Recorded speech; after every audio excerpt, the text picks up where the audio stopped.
So, some quick questions. First one, what's your biggest tip for somebody who's writing their first novel?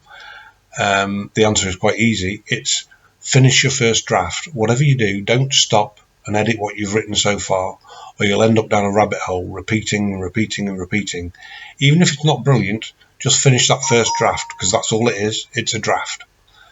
You can then go back and edit as often as you like, but getting through the sense of achievement of completing that first draft is, I think, really important to a writer. Second question,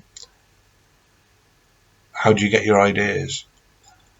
I don't have a simple answer for that, as most authors don't, but the genesis of most of my books comes from a single thought, idea, character, or action.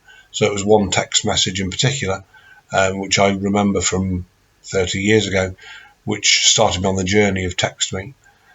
Man in the Bath, quite literally, I was laying in the bath one day thinking, why don't I write a book about this?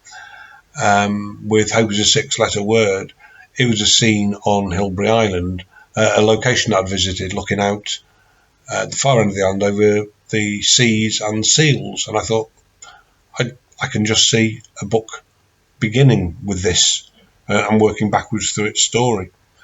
The Raven Sound was inspired by the death of a friend and also by the movie The Crow, which set me on the way tonally to create that. Lorelei, the new book, is based on a film I half wrote in the 1990s at university called Glass Onion, and it was the image of the Palm House in Sefton Park, all covered in broken glass at the time, which became the central motif for that thing for me. Question 3, why do you wear a hat? Well, the answer is quite weird, really. At one point, I was just walking down the road and I thought, who's a really successful author? Terry Pratchett. He wears a hat. I wonder if I wear a hat, if I'll be incredibly successful. So I started wearing a hat. And that's the real reason why I wear a hat. In memory of Terry Pratchett and in the hope that I'll become a best-selling author. Question 4, who designed your covers? There's a wonderful company in Manchester called Blush Create, who I work with, and they send me drafts based on a spec that I send to them, and they give me some options. I choose what I want. We work on them together in terms of colours and tweaks until we come up with the final cover, and they've created all of my covers so far. Why don't you write about nice people? I've been asked this a couple of times. I think it's a parallel to what actors say about enjoying playing villains more. Most of my main protagonists are flawed, to say the least. Some of them are quite unpleasant, but it's quite interesting to explore that dynamic and get away from the idea that people are black and white, are good or evil.